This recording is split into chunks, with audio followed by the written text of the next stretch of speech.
day.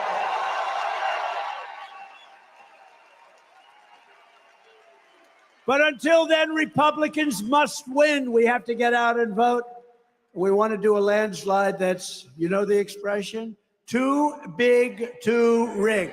Too big to rig, right? From North Carolina, too big to rig. If you took and you know, this is something, I used to say 5. I upped it to 10. I think I could practically up it to 20. If you took the 10 worst presidents in the history of the United States and added them up, they would not have done near the destruction to our country as Joe Biden and the Biden administration has done. I think I could make it 20. Who's done this kind of damage? Who has done this damage where we have 20 million people poured in here and they shouldn't be here and they're destroying our country? So if you want to save America, get your friends, get your family, get everyone you know and vote. Vote early, vote absentee, vote mail-in, vote in person. I don't care how they vote, just get out and vote.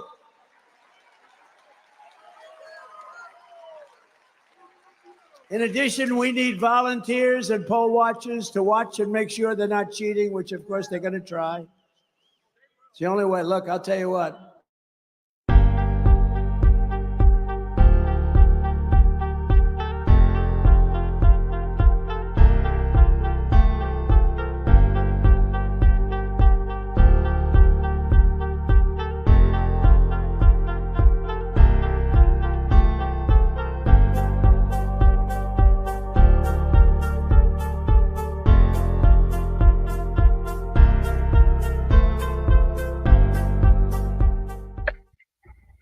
Well, good evening, everyone. Welcome back to Old Line State Politics. It's me, your host, Jason Craig, and we are back with another live stream after a very, very long time, many months, and time has gone by. But once again, we're back, and as your host, I'm here again with you guys. So good evening. Welcome, everyone. We have a few people in the chat already, so welcome.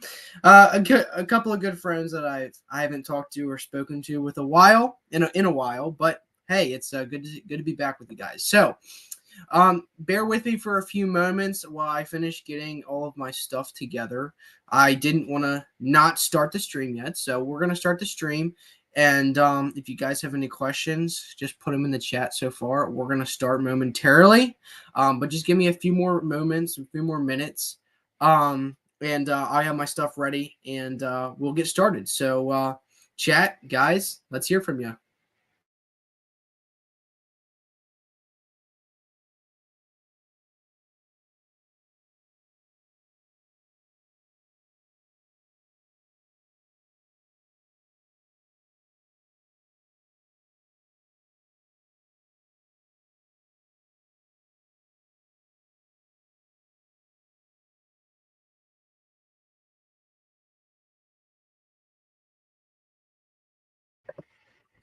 Alrighty, guys. So that didn't take very long, but we'll start. We'll start now. So how this stream is going to go tonight is we will have guests on if they want to join later, but I'm going to be talking for a little bit for about some very important things, some things that I want to share with you guys.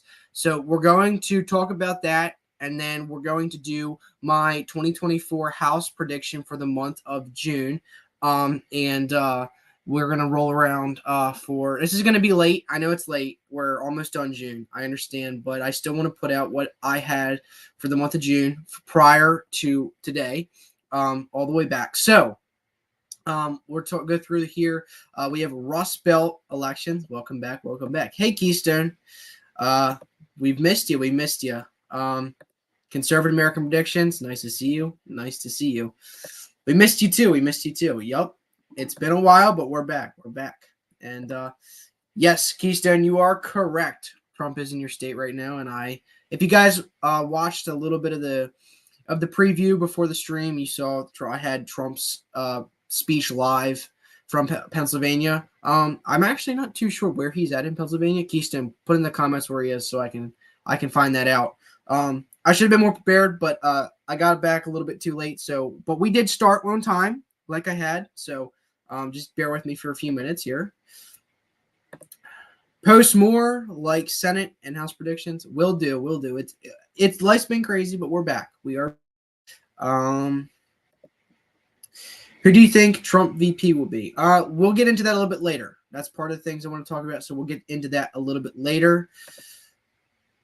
We have a few choices here in the chat. I'm not gonna say right now. We missed you too. So we're definitely back, and we're gonna be better than ever. So all right, guys. So we're gonna start now. I got a few things I want to talk to you about. So back in November of 2023, back in November of 2023, this is my Twitter account, and if anybody who follows me or knows me from YouTube, who follows me on Twitter and Facebook, but especially Twitter or X now, you will know what I've been up to. If you follow me on any of my social media platforms, Twitter, Facebook, Instagram, and now Truth. We haven't posted much there, but now Truth Social, we're on there too. If you guys have been following me, been liking or seeing my things, you will know what I've been up to. Now, what I've been up to is, I'm going to share it with you, as you can see. You can see in my bio, I just read it. I'm the current representative of the Manchester district of the Tri-District Republican Club of Carroll County, Maryland. My term expires in 2025. So yes. Anyway, so what I've been up to, what we've been doing. Back in November of 2023, so last November, about 7 months ago, or 8 months ago now, November 13th, 2023, if you guys, we're going to scroll back into we're going to scroll back through here, and I should have had it pinned or pulled up, but let me scroll back down here. I have a lot in my feed here.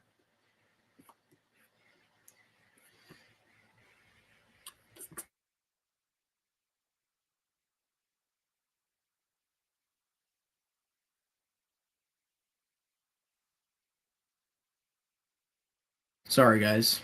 I should have had this done. Okay, right here. So November 13th, 2023, I posted this statement. Had a very good and cordial meeting with Dave Wallace. Stay tuned. And I had 573 views, so many people saw this post. So if we look at who Dave Wallace is, Dave Wallace ran for United States Congress in Maryland's 2nd Congressional District for 2024. Now, 2nd Congressional District composes in Maryland. It is composed of the western side of Baltimore County. It's kind of split down the middle. And I wonder, I should be able to pull you guys up a map here in a minute. But splits down the middle of Baltimore County and comes into a little snippet, Baltimore City, and then majority of Carroll County. So it's a very industrial, rural district. It's full of blue-collar working Americans. The only downside to this district is it's great people. I currently reside in this district, as most of you know. The one thing about this district is because of how far it goes down into Baltimore County and Baltimore City, Towson, Point Sparrow, Sparrows Point, Timonium, other places like there, Woodlawn, areas around Baltimore, and even in a little bit of Baltimore. That is what comprises most of the Democratic liberal vote. The problem is it's so heavily populated and so many people live in those metropolitan areas. The reason is that it leans so Democratic is because of those Democrats being so congested in the inner cities there. But a lot of it, majority of the county, the majority of the land in the county, or the district, of the district is made up of rural, conservative farmland, not just farmland, but rural communities, urban communities, suburban communities. I mean, great people overall. So it's actually, even though the margins for most people, they think, 20 points is ridiculous. It's actually a fairly winnable district if the right person is the nominee and right things are happening in the country. It's very winnable. I mean, Larry Hogan won in 2014 and flipped margins of over 18% to the Republican Party. It completely flipped that. So he ran up margins all across the state of Maryland. It's very winnable. You can win this seat. But anyway, this individual candidate, Dave Wallace, he was a candidate in 2022 in the Republican primary, sadly lost, but he came back for revenge in 2024, and we had a good thing going. He had a good thing going. So what this post was that I had right here, this post was talking with Dave Wallace, and some important things were discussed. And ultimately, if anybody had seen my have anybody seen my my profile here on X or Twitter, you would have seen that I was the official campaign manager and spokesman for the Dave Wallace for United States Congress campaign. So fast forward, I did a lot of work. We did a lot of work. We had a lot of important things going on. We had our meet and greet in Hampstead, Maryland. A very good crowd. I put on myself. Well, not myself, but I headed that up as a campaign manager. We went to CPAC. I got to meet a lot of people. I got to meet Senator Tommy Tuberville, which was actually really awesome. That was awesome. I was shocked that he was standing in the lobby area of the hotel, or actually right in the area for CPAC, going into CPAC. And because Dave Wallace went down our campaign, we'll get back to that picture in a second. We went down and we had a booth at CPAC in the area where you could buy and talk to buy and sell things in CPAC. And we had a campaign table, and we had that up. I headed that up, helped put that together, and we went down there and we did a lot of good. We were able with the team that we had, and I'll pull up the results of the primary on May 14th. Sadly, we did not win at the end. We did not win, but we placed second. So we'll get to that in a minute. But yeah, so actually something interesting about this bus, I actually got to sign my name. You can't see it, but my name is right in this area of Trump. So kind of neat. It's kind of cool. But anyway, I was able to sign that. I also got to meet Mike Lindell, excuse me, I was drawing a blank there. I can't believe I forgot his name. Mike Lindell, My Pillow guy and free speech advocate. And so I got to meet him. We got to talk to him. It was really awesome. He's a really fun and nice guy. He's a good Christian. He's just a genuine person. He's just a genuine person. So anyway, that was day one of CPAC. We did really well down there. A lot of people were interested. A lot of national attention we wanted. I was able to be interviewed by the CPAC Australia, and I'm not going to play that video, but if you guys would like to, you can get that video or see it. You guys can message me privately on X, Facebook, or Instagram. If you guys want to see that, you can do that. But anyway, I was interviewed by a guy that sent all the way from Australia through National CPAC, and it was awesome. They got to talk to me and really talk about American politics from the youth and local level on the Atlantic coast here, and what it really is like to be someone under the age of 18 in politics, involved in politics from a youthful perspective. So it was really awesome. And so yeah, that was in February. Now I'm kind of jumping along here. A lot goes into a campaign, as many of you know. Hopefully you do. A lot of work goes into a campaign to make it even possible. So the fact that we were able to make it possible to make it down to CPAC, to have the resources, to have the funding, and to be able to fundraise and have that ability to do that, it was really awesome. And the fact that I was able to go down there and really be a part of that. So anyway, I don't know if there was too much more. We had our one of our candidate forums in Carroll County, the Carroll County Republican Club of that is in Carroll County, and we went down there and we had the two Board of Education candidates in Carroll County running, two right-wing conservative Christians who are fighting for our youth in our school system, public school system. These three here are the candidates. Obviously, you see Dave Wallace here. This is John Thorman and Kimberly Klasick. Now, I'm sure a lot of you know who Kimberly Klasick is. She is the one who beat us in that race. But nonetheless, we placed second. So this was the event in Carroll County, and as you can see, our lovely banner. I wasn't supposed to set that up, but it was a great thing to have. So we had a lot of fun. We had a lot of good met a lot of good people, and it was great. So anyway, I don't think this is also my personal page, but you can see a few things. That's when Mr. Wallace signed the paperwork to run for United States Congress in December. So anyway, so that is a little bit of a recap. I will pull up right now. I'll pull up the results for the 2024 primary in District 2, and we'll look at that. But in the meantime, we'll take some answers from chat real quick. We're going to go back up and see everything. Let's see. Trump definitely picked Burgum as VP. Yeah, it looks, as of now, it looks like it's leaning towards Burgum, in my opinion. That's what I agree with you, Russ, about it. It looks like that. You want Rubio as VP? Yeah, I don't know. Mr. Water Bottle. It's kind of, I don't know, iffy. I like Rubio, but I don't know what all would get. Lots of black people in the Trump rally crowd looks promising for November. Yeah, absolutely. I was looking at the demographics I was looking at the demographics for that exact rally, and it looks like it's pretty pretty a diverse crowd there, which is great. Yep, that's awesome.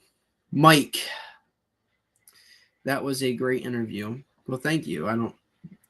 Yep. So we got, let's see here. We're trying to pull up this.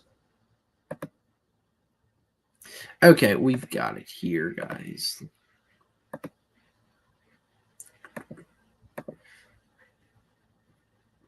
All right, so this was in the Democratic side. As you can see, this is Carroll County, the western side of Baltimore County, and the tip of Baltimore City. It's not much of Baltimore City. It's just the suburbs and rural areas, urban areas around Baltimore. So, Johnny Olszewski, you guys probably don't know who that is if you aren't around the Atlantic Coast or know much of Maryland politics. But Johnny Olszewski is the current county executive of Baltimore County executive, and he is running for this seat, the Democratic primary. He won really well. Now, before I show you the results from the Republican primary, you do have to know a few things. So our campaign was outspent 5-1 by Kimberly Klacik. We were the first candidate to announce in October of 2023. We officially filed in December. The deadline to file was February 9th, and that is when Kimberly Klacik did officially file on the final day of the deadline. But anyway, we were the first Republican candidate to announce for this race back in October. We had the grassroots support and really a lot of support from Carroll County, Northern Baltimore County areas, where Dave Wallace lives and owns a business. He's owned for 43 years. And so yeah, we were the underdogs in that race up until November. We would have secured the nomination had it not come January or February 9th. But I was expecting full-heartedly. I had gotten some word through the way that the word travels through the political realm. I got some news that Kimberly was going to announce. So we just started focusing on our goals as a campaign, as a candidate, our volunteers, our people that worked on the campaign. We really sat down, looked through, and just worked hard to push to the finish line. So this is the final results. Now, you might see these margins and go, oh my goodness, you were completely destroyed, which that is the case. But third candidate did pull a lot of votes away from us. And if you look at our showcase from 2022, you can pull up the 2022 primary results. With the help of we had gotten way more volunteers this go around. We had a lot more people being enthusiastic, a lot of the youth vote that came in to our campaign. But nonetheless, we were able to secure over 2 years ago, more than 4,000 more votes across this district, which is absolutely phenomenal for us. Even though we lost, I don't like defeat. I don't like that. But at the end of the day, looking at the vote count, and you can go back and look at last year or 2022, the last cycle, what our vote count was in 2022 primary, but we were able to secure almost 4,000 more votes than we did in 2022. So it's very promising, very great margin there. I was very impressed by that. So our best case was in Carroll County, where Dave resides. We got 31% of the vote there, and even though that's not great, I don't like it, but I take it as looking at what we can do better next time, whether or not I'm working for Dave again or on another campaign, what I can do better to better campaign and better suit the district or the area that I'm working in. So anyway, we, even though the results didn't go as we wanted, we did lose, sadly, but there's always a next time. There's always another chance, and quite honestly, it's in God's control, and whatever He has planned is it's fine with me. So even though it didn't go how I wanted it, or how Mr. Wallace wanted it, or how all 9,433 people who voted for us wanted it to go, it still is what it is. I can't do anything different now. Looking back, there are things we would have changed or things we would have done differently, but that's just how it goes. So anyway, that is what happened. That is what I did. That is what I've been up to, and that's what we'll continue to be doing. So 2024, from actually it would be fall of 2023 to May of 2024, I was very, very busy. That's why I wasn't on YouTube, wasn't posting anything. Actually, fun fact, I was on YouTube. I was not under this account. So a lot of times when I was looking and watching videos and on live streams, I was commenting under a different name. So actually, a lot of you might not have known that I was there, but I was there, and I have been watching. I have been studying very closely and seeing the new people come into the YouTube election community. Some fine people, and it's great to see more people stepping up and bringing accurate information to this realm, this area of political talk. So it's amazing to see that, and it's amazing to see the same people continuing to work hard at it. And so we're back. So I've been here. I've never actually left. I just haven't posted. So nonetheless, I finished my job with the Wallace campaign May 15th of 2024, and I closed everything up. And it was kind of a bittersweet moment saying goodbye. And it was kind of hard.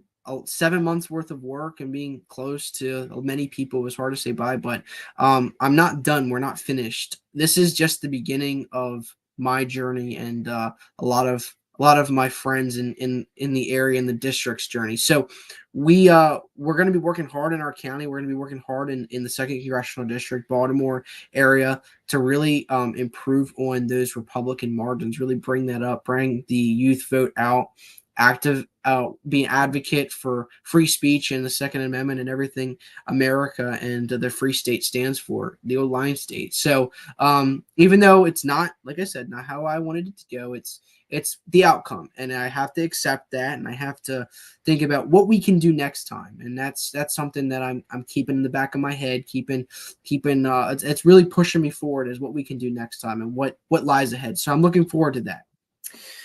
So let's go through and look at some of these comments here. We have conservative Hawkeye politics. Hope life is treating you well, bud. Thanks. You too, man. It's been a long time.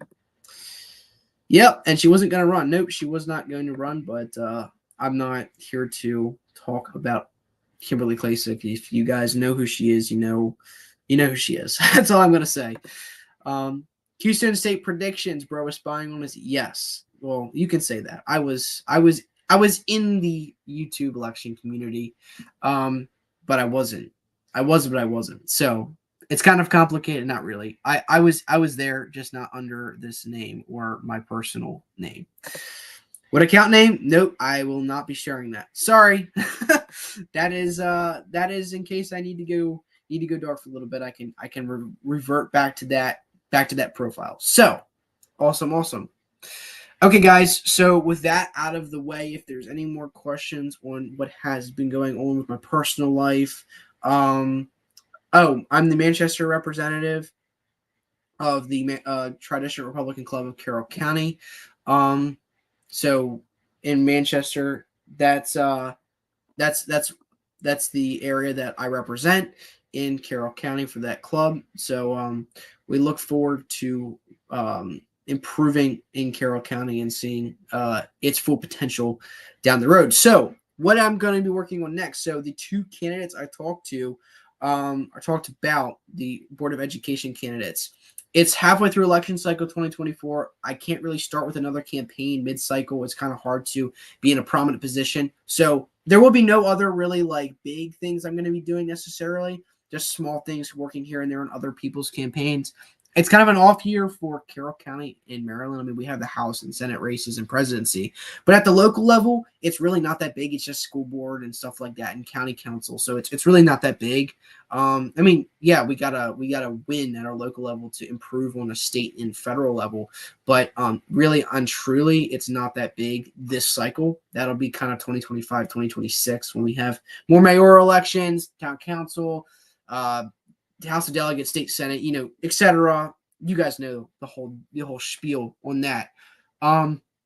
So anyway, the two candidates that are running in Board of Education for Carroll County are Greg Malvo and Kristen Zimmer, and I will be working and helping both of those candidates on their campaigns. Just volunteer work. That's really where the backbone of campaigns are.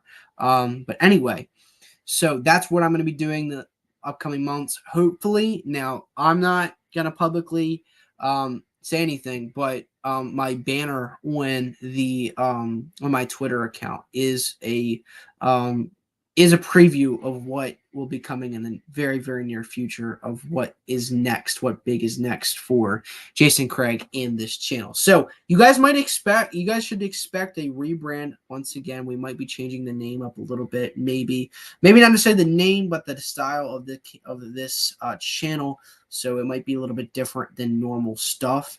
Just stay tuned and be ready for that in case things do start changing within the next few months, give or take.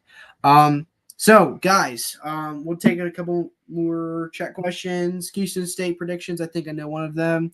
I doubt it, but cool.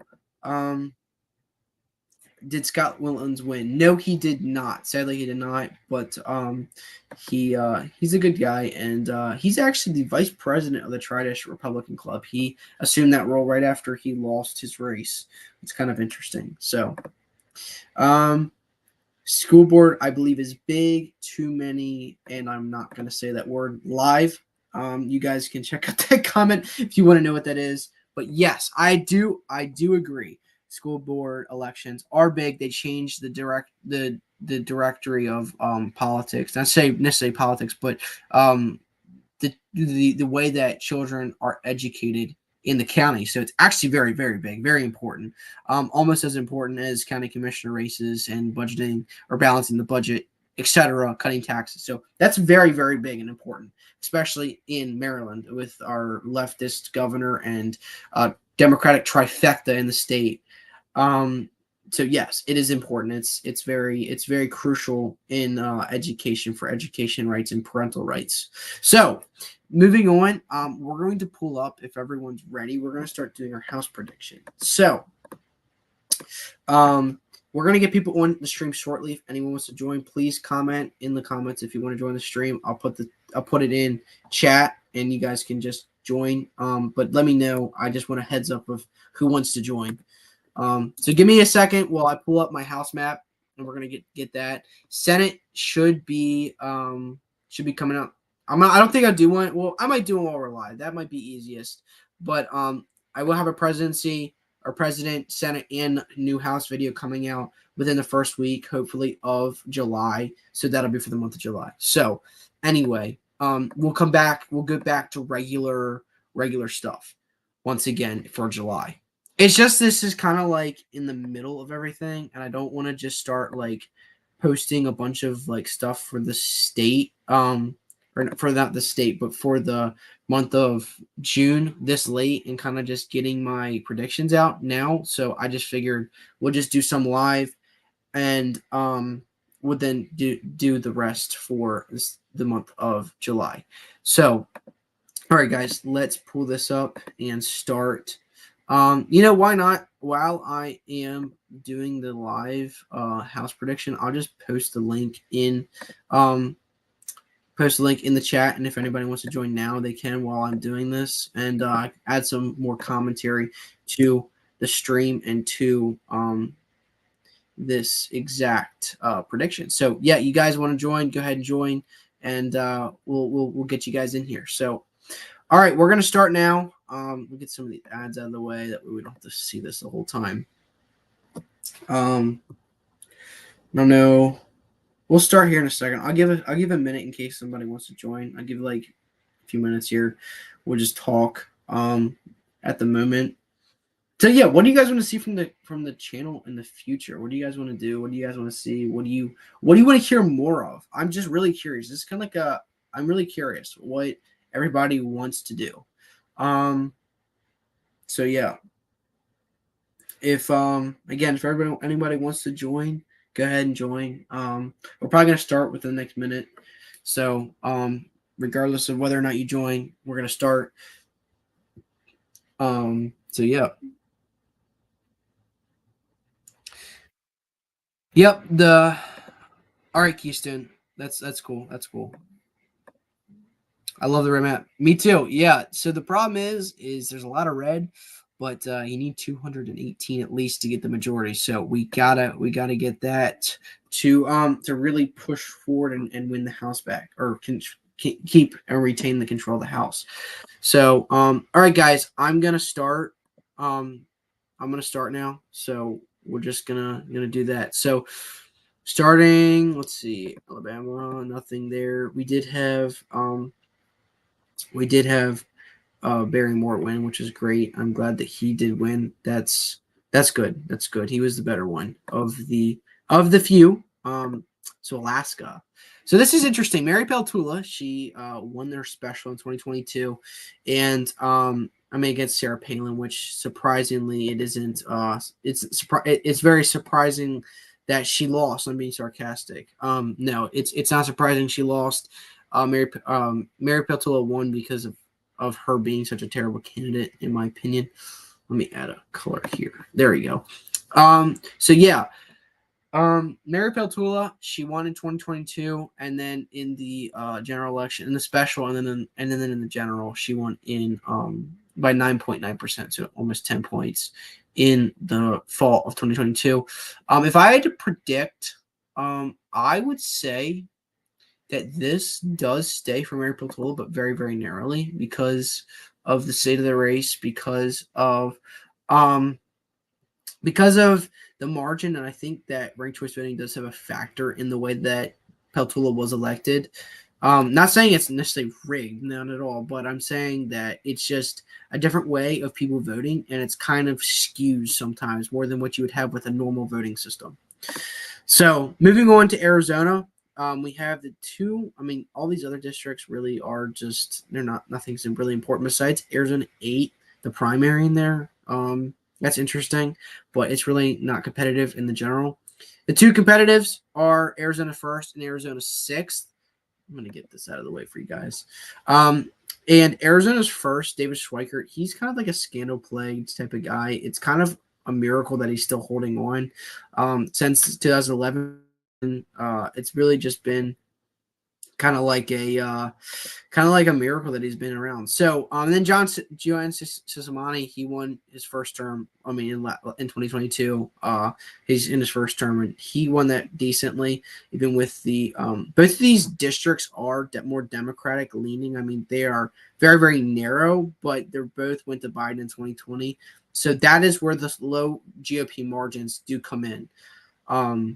So for Arizona 1st, I say David Schweikert does lose this go around. In my opinion, I think he doesn't hold on. But Jonas Samani, I think he does hold on by just barely over a point. Very, very close. I mean, not much from his 1.5 in 2022, but just a little bit shy of that margin. So, Arkansas, and there's nothing interesting there. California. So this is a few districts that we need to look at. So John Duarte won in 2022. His first term, he won very narrowly, but this district is very Democratic. You can see 10.9% Biden in 2020. So this district, I do think in this cycle does go for the Democrats. I didn't even think by a lean margin. Adam Gray, he went against John Duarte in 2022, and I think again he will. They win again in 2022. It's a rematch for this cycle, but I do think Adam Gray will pick this off from John Duarte. So David Valadao, the second term, 2021. Was this, guys? I don't know exactly, but chat, was this a special election? I'm a little bit confused by 2021. I know Peltola was because 22, but oh, never mind, guys. That's a dumb question. That's when he was inaugurated. Never mind. I got it. Sorry. So David Valadao, running again. This is going to go lean again. This is going to be lean. It's 3 points, but he's a very overperformer in his district. It's kind of. I mean, it's even more Democratic than John Duarte, the 13th, California's 13th district. So this is a really good that he can do that. I do think he holds on very narrowly. You could argue that it could be tilt or even tilt Democrat. But as of now, I'm going to put it lean. I'm going to think it's just over 1 point. But yeah, Mike Garcia, he's an interesting guy. He's pretty good. I like him. He's Southern California, and so we're going to give it back to him with a likely margin, 6.4%. I don't think he's going to shy much from there. He's an open performer, and in the electorate, he's pretty good.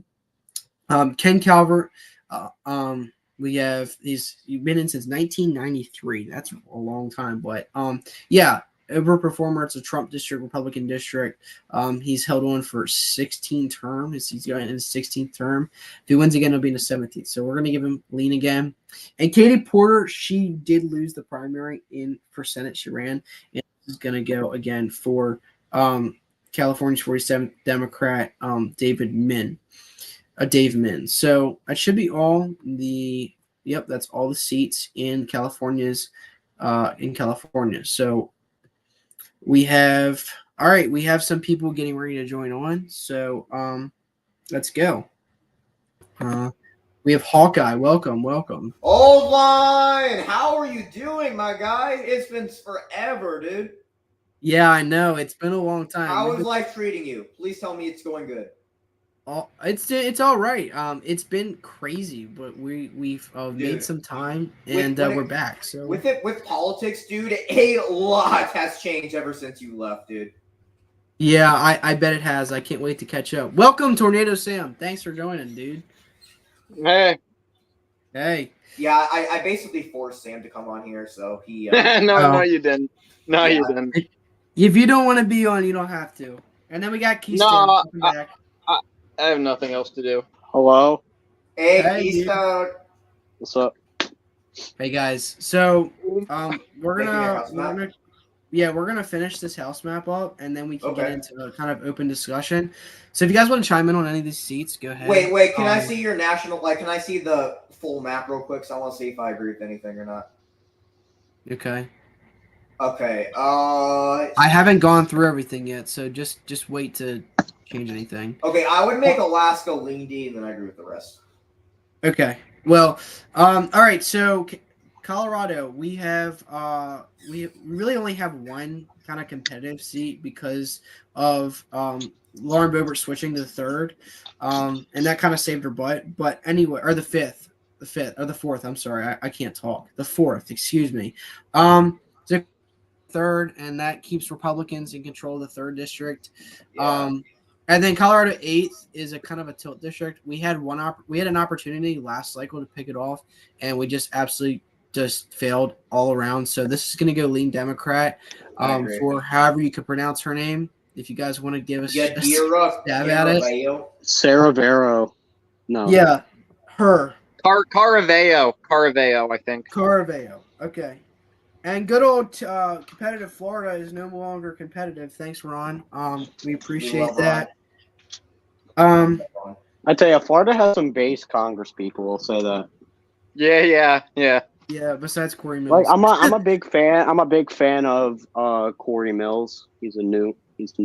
Yeah, Corey Mills, APL. Yo. Matt, Can you wait, Byron Donalds. O-line, can you do me a favor and make my district safe D because Meeks fucking sucks? oh yeah, Please, No. with that, she sucks so bad. Meeks is gonna be over 10 probably this go round. Yeah. Is that right? No, that's the wrong one. Meeks is gonna be over 10, so my margin's 10 and above. If anyone didn't know, so that's gonna be Oh, safe. okay. No, Meeks is only winning by 9. She's not winning by 10. It's gonna be 9.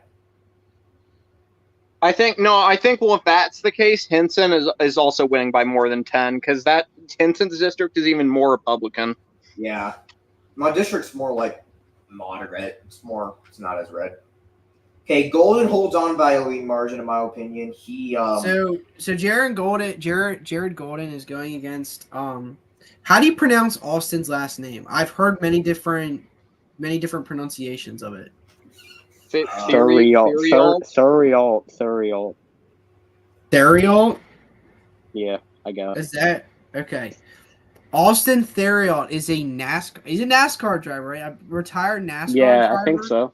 Yeah, so retired NASCAR driver, and that's kind of interesting in Maine. So this seat actually went the exact opposite for the president and House. 6.1% Democrat for the House and 6.1% president for Trump in 2020. So it's actually the complete opposite. So it's really a toss-up district, even though because you could run up the Republican margin for president, Donald Trump could run up to 9%. And Golden could lose or hold on. It just depends on how much he can really get a split vote when it comes down ballot. So I think he does end up holding on very narrowly by a tilt margin. But yeah. So what are you guys' thoughts? the problem is a lot of Trump's base likes Golden for whatever reason, so I think it's lean deep barely. Okay. I don't know. I mean, the problem with Golden is, I mean, that gun stuff was kind of an issue. I don't know how much that'll affect anything, but like that is something they're already getting him on. So Yeah. Yep. So really nothing really competitive in Maryland. The 6th was the only other one that was competitive. Then but it's Dan really Cox should have not. won that primary.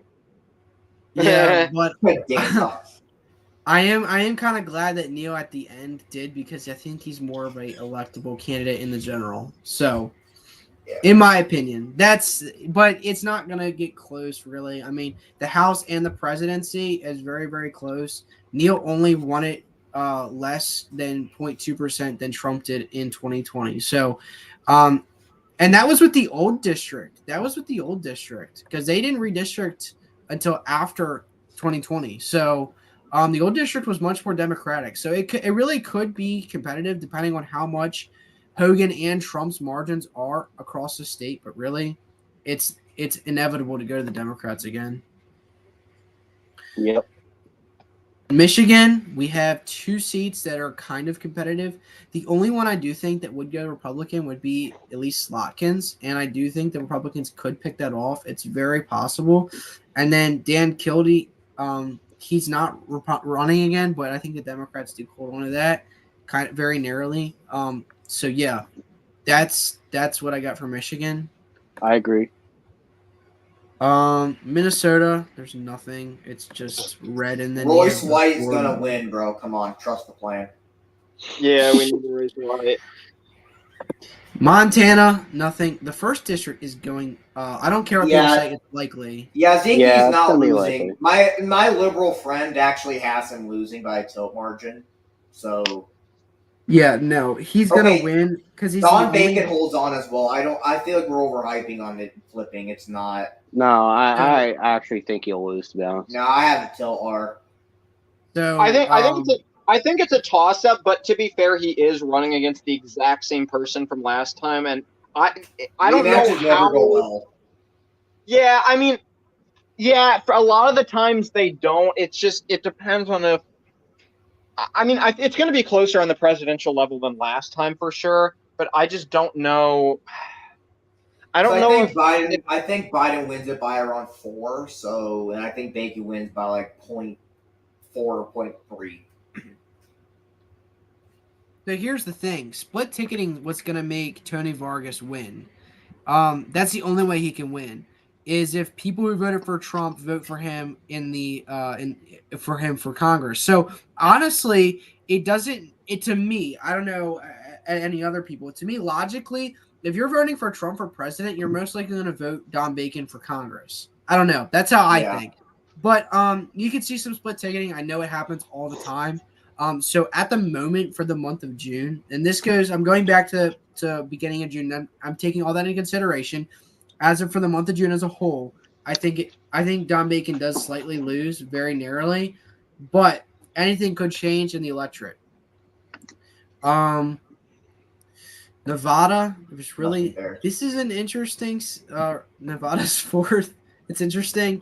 We'll have to watch that to see how much the Democrats can pull off there. New Hampshire is nothing. There's nothing important.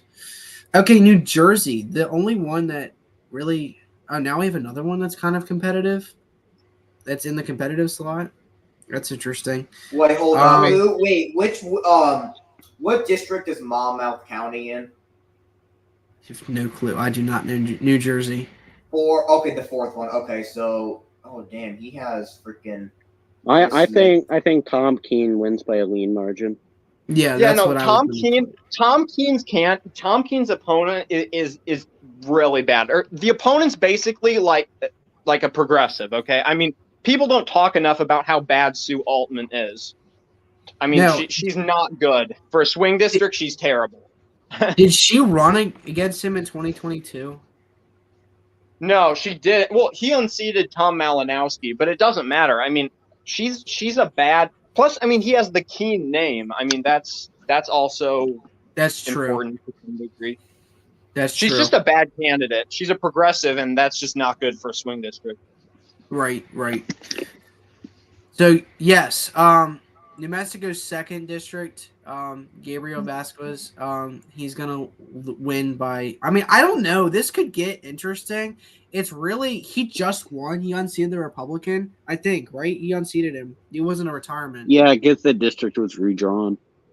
Yeah. So that was used to be a Republican held seat, and he won against the incumbent Republican last cycle. So honestly, it's very narrow. You can see President 5.9. Yeah, but the then same House incumbent is- that he defeated is running again. I don't know if you know that. What's that? The incumbent that he defeated is running against him again. I don't know if you knew that. You bet. Yeah, I mean, Harold So has won rematches before. It's just, I don't know. It's Vasquez is not as strong as an incumbent as people think. I mean, this guy has skeletons in his closet too. I think there's like stories about him flushing marijuana down the toilet and having anger issues. I mean, he's got issues. Okay. Okay, bro. No. all right, re- let's not talk about that on the stream, please. Okay, well, regardless, what's his face? Neiman sent me an article all about it. This guy has a lot of skeletons in his still closet talk that to they could that guy? absolutely use. Yeah, I can find the article. I didn't know you still talk to that guy. All right, let's just move Yeah, I on. talked to him. Okay, we're moving on to New York. So, Tom Suozzi, yeah, he won. If you guys didn't know, against I remember that. the most electable candidate in the 2024 cycle. Trust me, I'm very well aware that Cap endorsed a freaking Democrat. He endorsed Swolsey on that freaking race. It's crazy. Okay, here's the thing. Swozey's probably going to win, but LePetri, because he's like the presumptive nominee, LePetri is actually a really good candidate. Like, look at his website. He's got a great issues page, like talking about like public safety and about like his record in the state legislature. I mean, I would say he's a good recruit. I don't know how much they're going to fund him, but I think he's a good candidate for the seat. All right, Anthony. Bear with me. I have trouble. D'Esposito, I think. Despacito. Okay. I always call him Despacito because I can. Despacito. Okay. Despacito. If I can't pronounce your last name, I don't really pay much attention to you because it's just ridiculous. He's gonna lose anyways. So New York's 4th district, it's really kind of a toss-up, honestly, but I do think that he does lose narrowly. Michael Lawler. There was an interesting internal. It's an internal, so it probably doesn't mean that much. But it did show Trump winning the district by 7 and Despacito winning it by the same amount. I don't know. Plus, it is a rematch. Not gonna happen. Huh? I don't know. Probably not. I mean, given the fact that the polling out of New York for the statewide has been very Republican friendly lately, I don't know. It seems like it could be possible on some extent, but a lot of things have to happen in order for that to. So Michael Lawler, I don't think he holds on. It's redrawn again. No, he definitely holds on, and I'll tell you why. His opponent, Mondaire Jones, is the worst candidate ever for a swing seat. Read about the guy. This guy has been accused of anti-Semitism. This is a Jewish district. He supported defund the police in 2020. He's basically squad level progressive, and he carpet bagged in 2022 because he couldn't run in his current seat. I mean, he's just an awful candidate for a swing district. Even if it is, I think this is like a moderate seat that they like more suburban generic R's more than far left Democrats. Maybe that's just me, but he's a terrible candidate to run against Lawler. I'm not sure why they went with him. I think Lawler actually wins based on the opponent he has. But okay. I mean, it could at the end of. I mean, it could change depending on what the electorate is like. Like this, anything's up in the air in these swing districts. Mark Molinaro, I do think he does win again. I do. It's more of a, I would say, generic district. It's more, rural area, kind of middle of the state. It's got a good mixture, but I do think as an incumbent, is a more conservative or more swing district, I do think he does hold on. Brandon Williams is cooked in the 22nd. He's not winning again. But yeah, so that's really it for New York. As of now, that's what I see it as. But any of these tilt districts really can just change at any time, honestly, depending on what's happening. So anyway, North Carolina, the 1st district, I do think that goes tilt Republican. I agree. For Lori Buckout. So that brings Republicans to 217 to 212. That's really the only competitive district. And then you have little Willie Nickel, who can't run again because of poor redistricting. That's sad. The thing about the 1st district too, it's a pretty Republican trending district as well. Yeah, it is, and it's like it's in the southern part of it borders the southern part of Virginia, and that's fairly conservative Virginia Beach area. That's around Jen Kagan's district too. So I mean, it's around the same type of people, voting wise. So 2 districts really that are competitive, somewhat competitive: Ohio 9th and Ohio 13th. Marcy Kaptur, I do think she does hold on again, which is absolutely insane. She's such an overperformer, which is ridiculous. The split ticketing. This district went to Trump in 2020 by 2.9%, and she's winning by 13 and almost 13 and a half in 2 years later. So that's ridiculous. I mean, it does attribute to the bad candidate we had for the Republicans, but Emily Sykes also wins again by a lean. It's really not anything special. We thought that we could maybe get it back in 2020. In 2022, we failed, and we're not getting it back in 24. So, Oklahoma, there's nothing in Oklahoma. Oregon, the 5th district. This is one that I've been going back and forth on for a while, but I do think Chavez DeRemer probably does not hold on in this. I agree. I think she loses. She's one of the more vulnerable ones in the 2024 cycle. Yeah, I So- agree, honestly. No, well, Travis she Green. would have won. I will say this: she would have won if Dems had nominated the same socialist from last time, but unfortunately, they nominated the right candidate, so it's kind of. I don't think she's favored. Right. That's. I mean, the Democrats, they're pretty smart at their game. Okay, I'm sure Keystone will have a lot of things to tell me for this. So, go ahead, Keystone.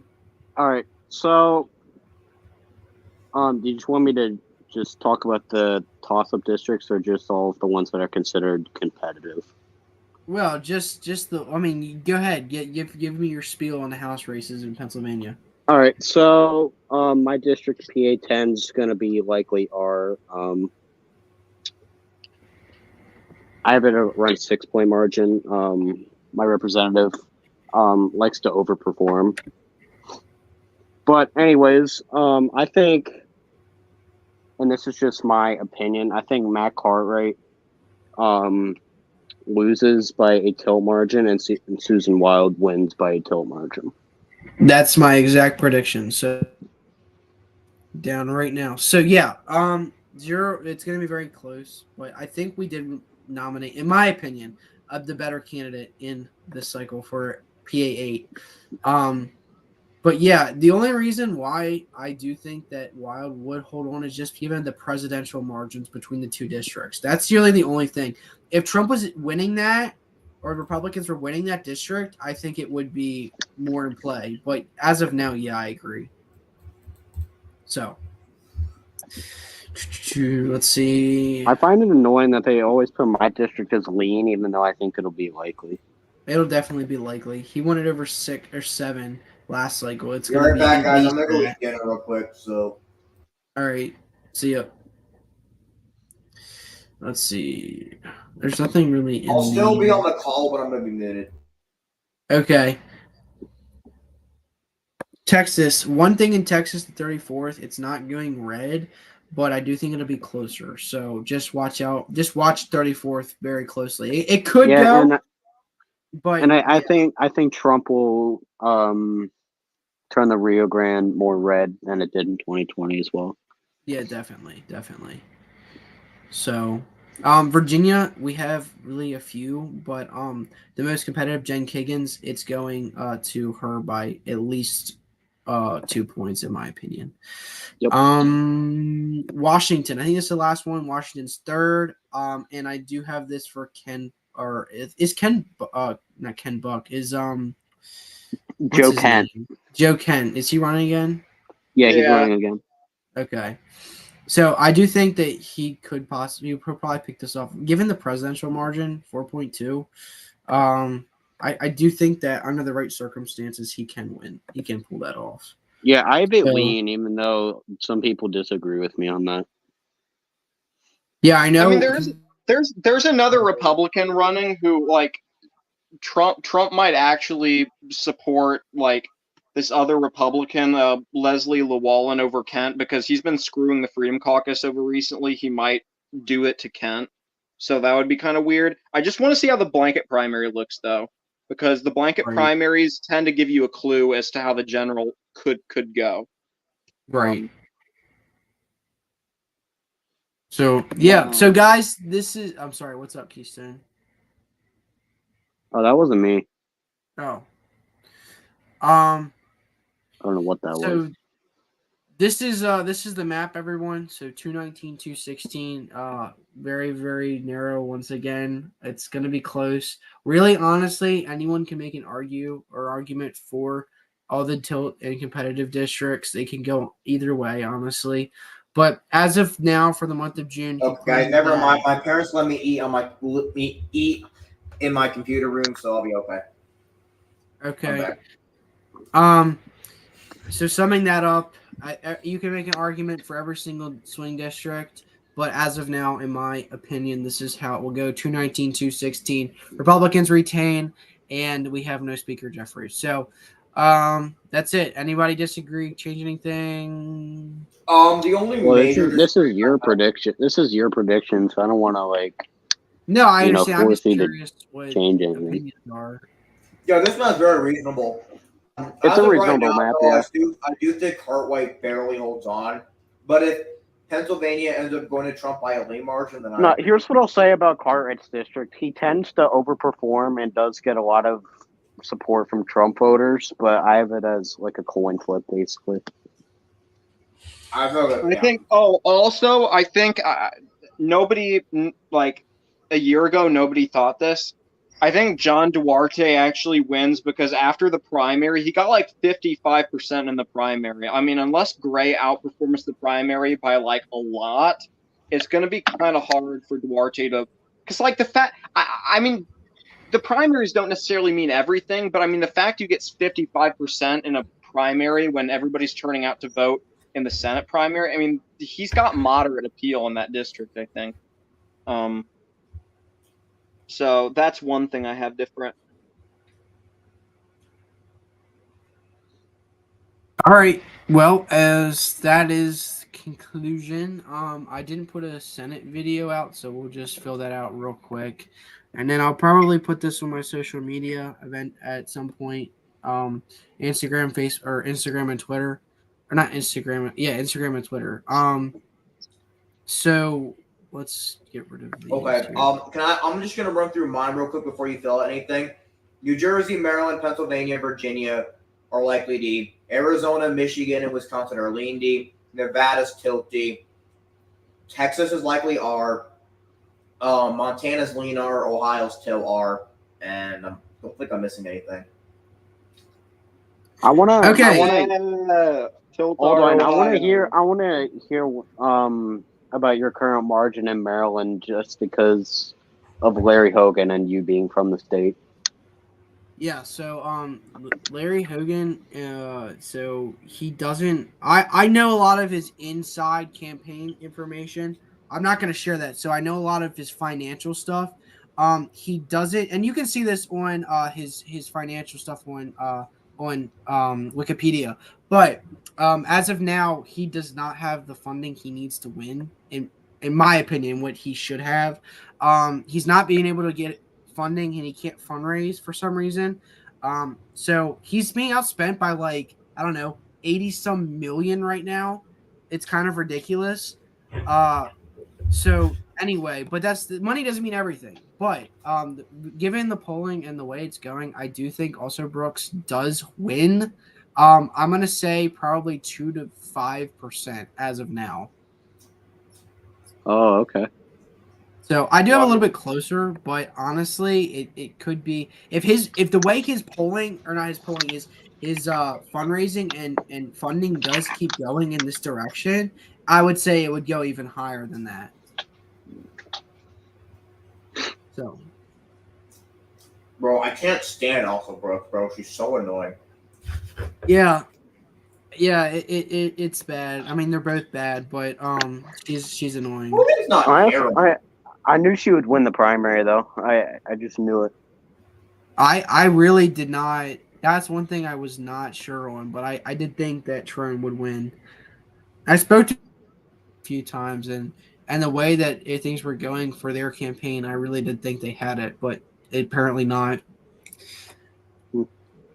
So, I'm just going to go through this quickly.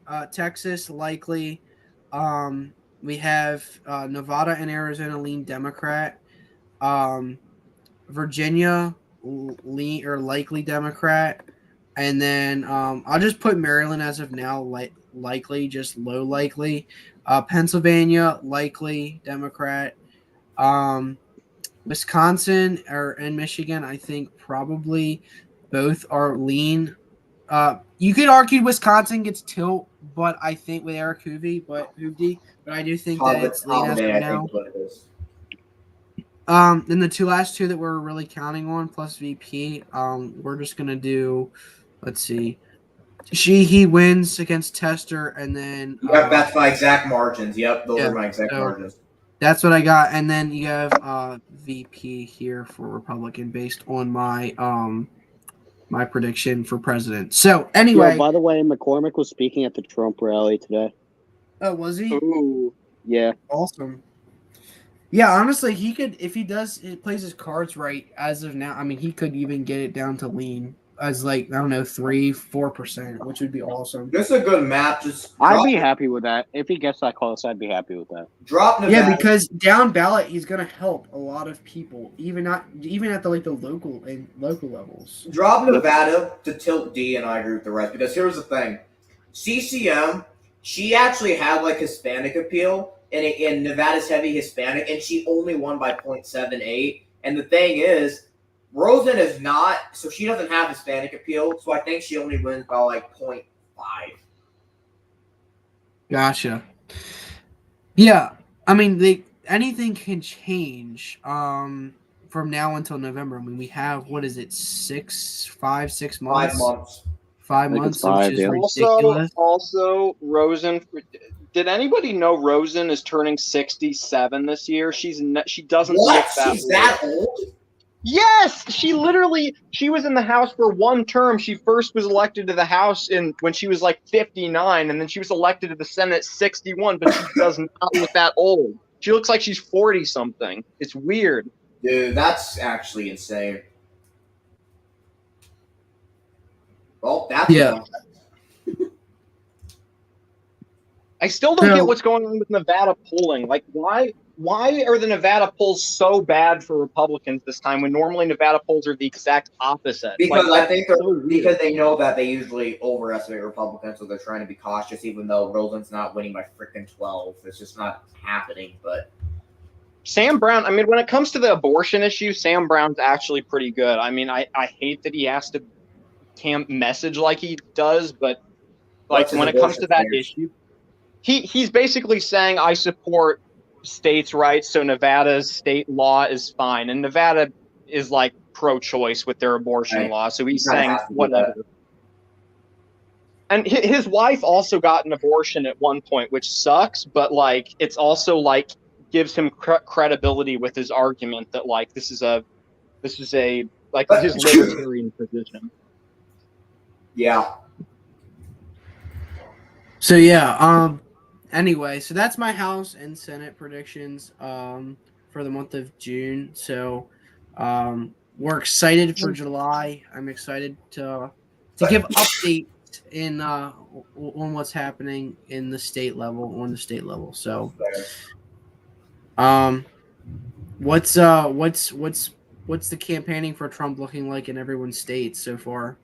Honestly- well, my new poll came out in my state like 4 days ago, showing Trump winning it by 18. So that's pretty crazy. Yeah, that's awesome. But like grassroots wise, anything? I don't think it's going to be 18, but it's going to be probably 12 or 13. The state's just too rural for Biden to make any real ground there. There was a What's poll that? that came out of Pennsylvania, like I think a couple days ago. That had Trump up by 2. That included RFK and I think Jill Stein. So that's definitely a good sign. Yeah. PA, all right, so my margin of the Rust Belts are Wisconsin 0.2, Michigan 0.4, and Pennsylvania's 0.6. Do you really have Gotcha. Wisconsin as more blue than the rest of them by that much? Yeah, because here's the thing. Biden has problems in Michigan and Pennsylvania that he does not face in Wisconsin. That's kind of true. Like, because here's the thing. In Michigan, Biden's struggling with Well, Arab voters. also Michigan has a lot more Arab voters Yeah, that are Biden- rejecting Biden. Biden's struggling with Arab voters in Michigan, while in Pennsylvania, he's struggling with black voters. But Wisconsin is more white. And while Biden's not going to really do great with white voters, he's going to do a lot better with them than minorities.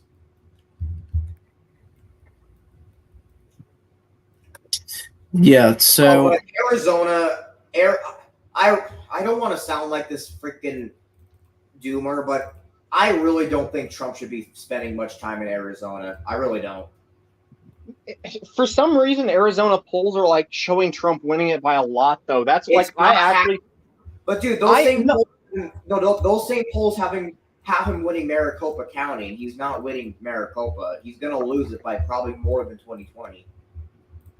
I don't honestly know at this point. I think Trump winning Trump winning Arizona is not off the table. I didn't say it was off the table. Trump's but it's Trump's winning Maryland, guys.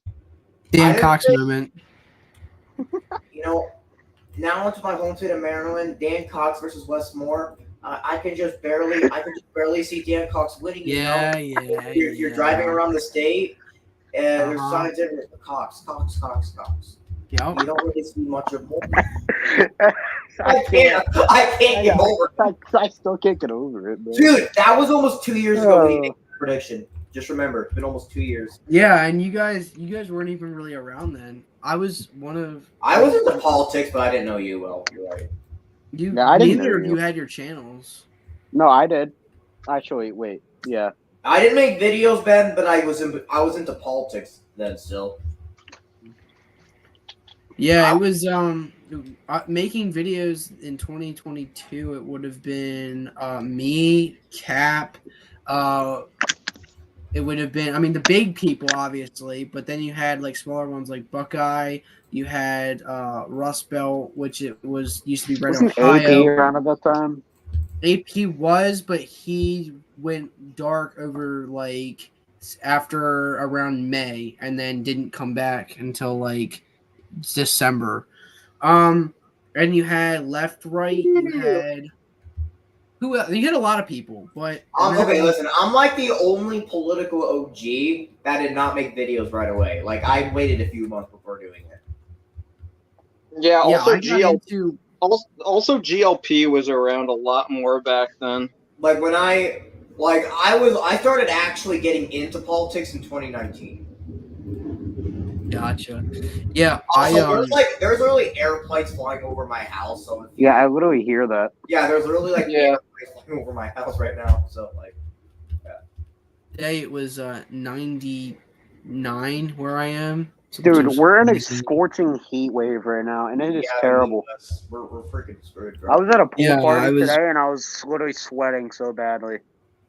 I was in Florida for 4 days. Like I just came back home yesterday, and it was literally colder in Florida than it is here,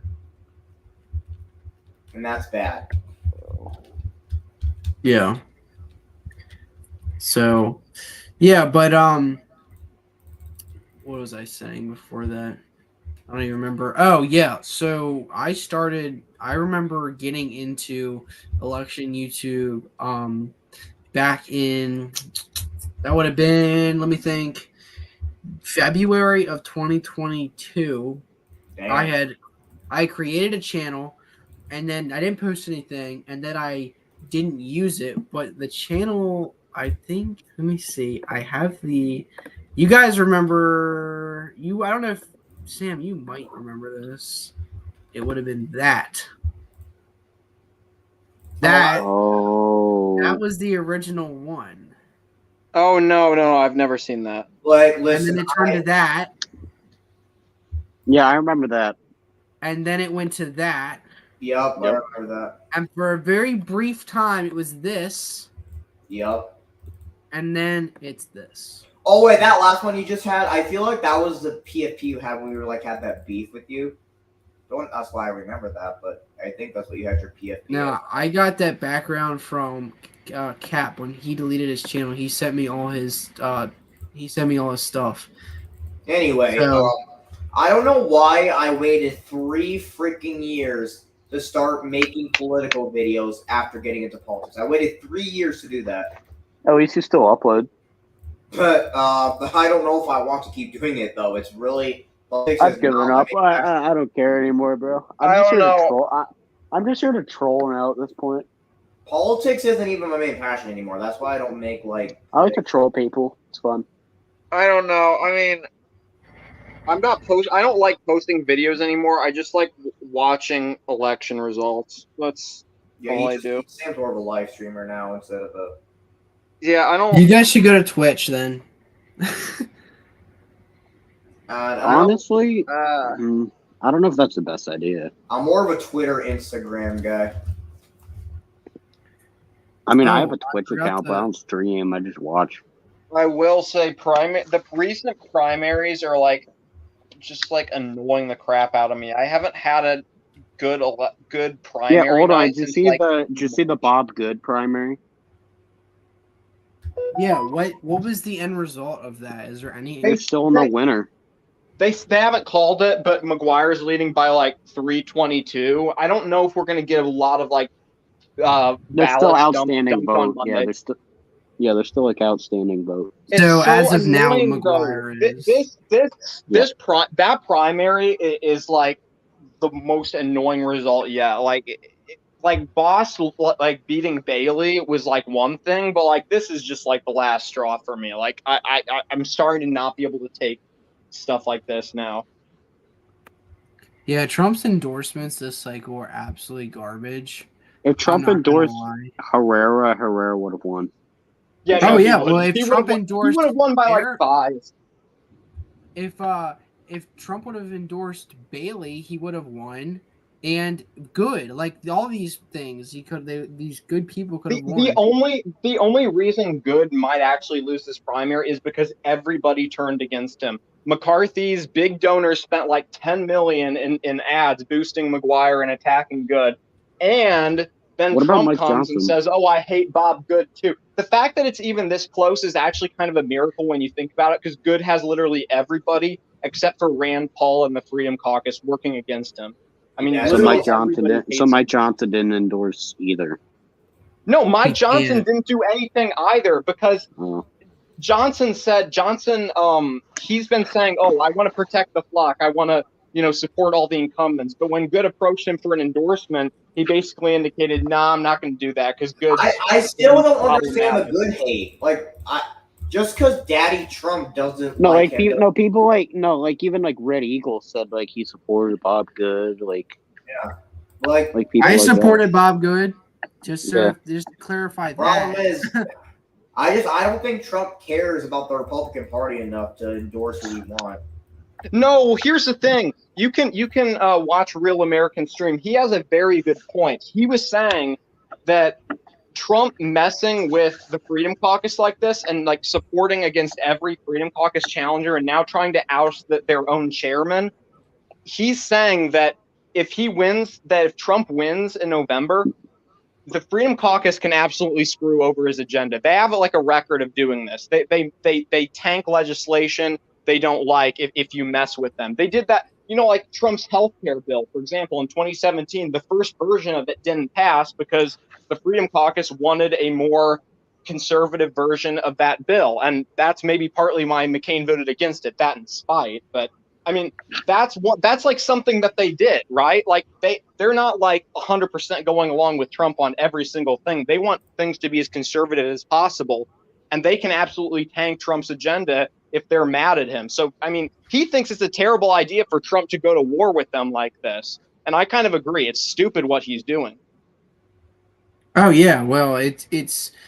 I mean, I've supported Trump since, forever, really. I mean, I got close to not after the midterms, but I never actually did. But, the endorsements are just ridiculous. I don't understand. The Freedom Caucus mostly aligns with the Trump style. It's not like that. They're not exactly like that, but they align more like that than they are moderates. So why is he getting rid of them unless there is something that he's trying to want to get past when he gets in that they're not going to support, and he knows that. I mean, I don't know. Real American was saying that there's evidence that shows that MTG is mad at the Freedom Caucus because they removed her from it last year, and she whispered in Trump's ear and got him to back McGuire over Good because she has personal beef with Good. And he's saying maybe it's like because MTG and McCarthy. He's thinking maybe McCarthy got MTG to do that to knock off Good. So This is why I don't like MTG. No, she sucks. Yeah, She needs to leave Congress like pronto. We need to find somebody who is credible enough and actually has the fundraising and the name ID to be able to primary her next time. Johnson has given a lot of money to Ukraine and Israel and whatnot, but I'm not sure that's the best reason to try to out. Well, and also he has to with this slim ass majority we have. Like, he doesn't even have a choice. Like, the Republicans can't get through their stupid brain that they can't always get what they want, and they can't be complaining about everything. Yeah, no, I mean, I don't think Johnson should get a full term as speaker next time. Like, I mean, he was looking good last year, but like, I think we can get somebody better if the Freedom Caucus just says no, we're not going to support you, and they just deadlock the vote on the floor. If they can get a new nominee without having to remove Johnson entirely, then like assuming Republicans do hold the House, we can maybe end up with Byron Donalds. Like I think Byron Donalds is probably the best speaker we're probably ever going to get.